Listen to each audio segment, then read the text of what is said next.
शुभविवाह या मालिकेच्या येणाऱ्या भागामध्ये गजराज इनामदार यांनी रागिणीला रस्त्यावरती आणलेला आहे। म्हणजे आता गजराज इनामदार हे एक अशी व्यक्ती आहे की ज्या व्यक्तीला म्हणजे अगदी घोटाळा, अप्रामाणिकपणा हे प्रकार अजिबात आवडत नसतात। आपल्या कामामध्ये पर्टिक्युलरपणा असला पाहिजे हे गजराज इनामदार यांचं महत्त्वाचं ब्रीदवाक्य असतं आणि रागिणीला याआधी पण त्यांनी झापलेलं असतं। उगाचच कंपनीचा मोठेपणा, उगाचच कंपनीचा बढाया ह्या मला नको आहेत। मला आत्ताच्या कामामधला तुमचा प्रामाणिकपणा, आत्ताच्या कामामधला तुमचा खरेपणा आणि तुमचं डेडिकेशन याच्यावरती मी हे बघतो कंपनी किती मोठी आहे, कंपनी किती लहान आहे, कंपनीचा ओनरकडे किती पैसे आहेत, या सगळ्याशी मला काही देणं घेणं नाही आहे असं म्हणत ऑलरेडी त्यांनी रागिणीला दम दिलेला असतो। आणि त्याच गजराज इनामदारनी एक साध्या सोप्या सरळ भूमीला तिचं कोणतंही गारमेंट डिपार्टमेंटमधलं क्वालिफिकेशन नसताना तिला जॉबवर ठेवलेलं असतं तिच्या ॲबिलिटीवरती। एकाच वेळेला गजराज इनामदार यांची आता दोन रूपं आपल्याला पाहायला मिळत असतात। एकीकडे माज असणाऱ्या रागिणीला सडेतोड उत्तर देत दुसरीकडे गरीब बिचाऱ्या भूमीला एक संधी देणारे गजराज इनामदार हे खूप प्रामाणिक असतात आणि हेच आता भूमी आणि रागिणी यांच्या आयुष्यामध्ये उथलपुथल घडवून आणणार असतात। ज्याप्रमाणे अभिजितने बाकीच्या सगळ्या कंपन्यांमध्ये आता मात्र आपला फायदा बघण्याचा प्रकार सुरू केलेला असतो, तोच फायदा बघण्यासाठी त्यांनी आता गजराज इनामदार यांचं जे करोडोंचं कॉन्ट्रॅक्ट मिळालेलं असतं त्यात सुद्धा आपली मार्जिन काढण्यासाठी त्याने आता खूप मोठा डाव रचलेला असतो। पण या डावाची रागिणीला कल्पना नसते। रागिणी मात्र संशयाने पछाडलेली असते, म्हणजे तिला अभिजितवरती जरी संशय असला तरी सुद्धा इतका मोठा काही फ्रॉड करेल असं वाटलं नसतं। पण गजराज इनामदार हे खूप आपल्या कामासाठी पर्टिक्युलर असतात। त्यांनी आपलं काम कुठपर्यंत आलंय, गारमेंटची दिलेली ऑर्डर कुठपर्यंत पूर्ण करण्यात आले, त्याच्यामध्ये काही फॉल्ट तर नाही आहे ना, हे पाहण्यासाठी आता मात्र रागिणी आणि अभिजित आणि राजा काका या तिघांना पुन्हा एकदा बोलवून कुठपर्यंत काम आलंय, आमची ऑर्डर आम्हाला कधीपर्यंत मिळेल, या सगळ्याचा आढावा घ्यायचं ठरवलेलं असतानाच इकडे आता अभिजित सांगत असतो, तुम्ही काळजी करू नका, लवकरात लवकर या सगळ्यामध्ये आम्ही तुम्हाला मोठ्यात मोठा फायदा करून देऊ। यावेळी ते गजराज इनामदार म्हणतात, फायदा तोटा हा तुम्ही ठरवू नका, जे काम सांगितलेलं आहे ते काम पूर्ण करा। रागिणी म्हणते, हो तुम्ही आमच्या कामाची क्वालिटी बघून घ्या, कामाची क्वालिटी बघून मग तुम्ही पुढे काय करायचं ते ठरवा। यावरती गजराज इनामदार सांगतात, ठीक आहे तुम्ही म्हणताय तसंच होईल, पण तरी सुद्धा मला असं वाटतंय की एकदा तुम्ही तुमचं काम आमच्या नजरेखालून घाला। रागिणी म्हणते, इतकं काम झालेलं आहे।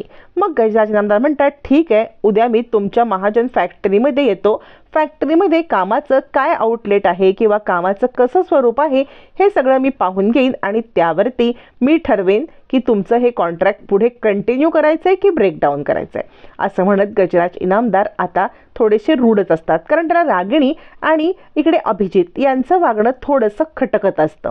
त्याच वेळेला इकडे आता महाजन गारमेंट्समध्ये किती काम चाललंय हे पाहण्यासाठी ज्या वेळेला गजराज इनामदार येतात तेव्हा त्यांना फक्त अभिजितच भेटतो। अभिजित भेटल्यावरती अभिजित तर काय पैशासाठी हवराच झालेला असतो, जिथून मिळतील तिथून पैसे छापायचे हाच त्याचा प्लॅन असतो।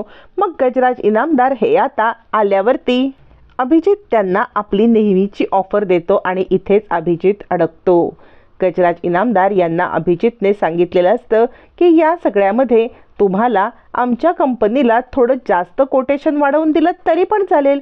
इथेच गजराज इनामदार या मूर्ख अभिजितची पारख करतात। आपल्याच कंपनीचा तोटा करून हा आपल्याच आईच्या विरोधात जाऊन आपल्याला फायदा 10% देतोय आणि हा घेतोय इथे, म्हणजे सगळं संपलं। हा मुलगा किती नालायक आहे हे मात्र त्यांना समजतं आणि तिथूनच ते परत फिरतात।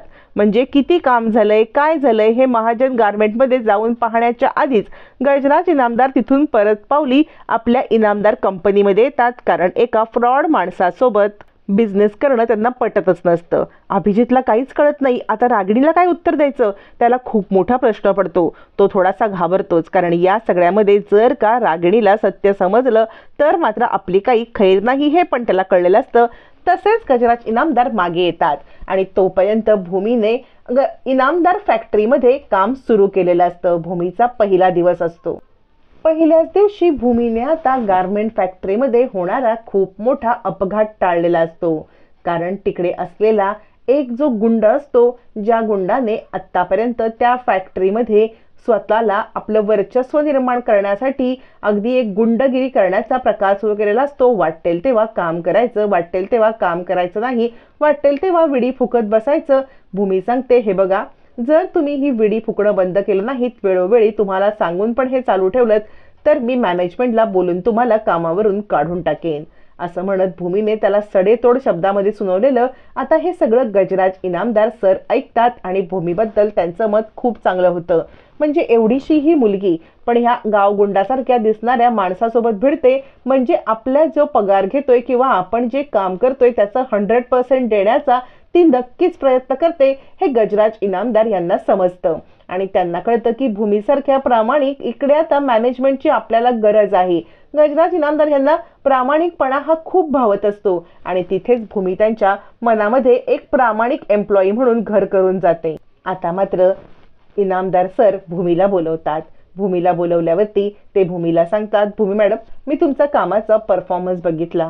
भूमी म्हणते, सर प्लीज, म्हणजे मी माझ्या परीने करण्याचा प्रयत्न करते आहे. पहिलाच दिवस आहे, तसं तुम्ही मला जज करू नका, कारण ना मी कामाचा आटोकाट प्रयत्न करते. मला ना अजून प्रॅक्टिस नाहीये. तुम्ही आठवडाभराची तरी मला मुदत दिलीत ना, तर नक्कीच माझ्यासाठी खूप चांगलं होईल. प्लीज कधी कन्सिडर करा. माझ्याकडून कोणतीही चूक झाली असेल तर मला माफ करा. यावरती गजराज म्हणतात, माफ काय करा, तुम्ही मला माफ करा. भूमी म्हणते, प्लीज सर, एका दिवसाने मला कन्सिडर करू नका. गजराज म्हणतात, अहो तुम्ही माफी नका मागू. मी तुमचं पहिल्या दिवसाचं काम बघितलेलं आहे.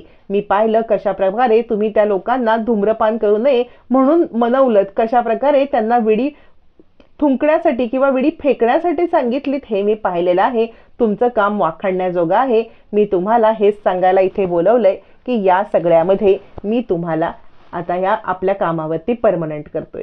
भूमीला खूप आनंद होतो, कारण तिला या नोकरीची खूप गरज असते. भूमी आता खूप आनंदामध्ये गजराज सरांचे आभार मानते आणि मनापासून काम करण्याचं त्यांना आश्वासन देते. इथून नियतीने भूमीला न्याय मिळवून दिलेला असतो 2 प्रकारे. एक प्रकारे तिला नोकरी देऊन तिचं आता थोडंफार आर्थिक तिला सहाय्य करण्यासाठी मदत होणार असते, आणि दुसरं म्हणजे इकडे अभिजितच्या मूर्खपणामुळे रागिणीचं हे मोठं कॉन्ट्रॅक्ट जाणार असतं आणि ज्या कॉन्ट्रॅक्टसाठी खूप सारा पैसा लागणार असतो ते सगळं मुद्देमाल किंवा ते सगळं लावलं भांडवल बुडणार असतं. त्यामुळे रागिणीला बसणारा झटका हा खूप मोठा असतो. इथून आता रागिणीला झटक्यावरती झटके बसत रसातळाला चाललेली रागिणी आणि भूमीला नोकरी मिळत सिक्युअर होत चाललेली भूमी, हे चित्र आपल्याला पाहायला मिळतं. आणि नियतीने भूमीला अखेर न्याय मिळवून दिलेला असतो. भूमी घरी येते, देवाच्या पाया पडते, आपला मिळालेला ॲडव्हान्स पगार आपल्या देवासमोर ठेवते आणि आता रागिणीला इनामदार फर्मकडून नोटीस जाते. रागिणीला नोटीस जाते की तुमच्यासोबतचं डील कॅन्सल. रागिणीला धक्का. इकडे 2 चित्र आपल्याला पाहायला मिळतात. एक म्हणजे भूमीला न्याय मिळालेला आहे, भूमी खुश आहे. दुसरीकडे रागिणीला धक्का बसलेला आहे. नियतीने अचूक न्याय केलाय आणि यासाठी नियतीने गजराज इनामदार यांची नेमणूक केली.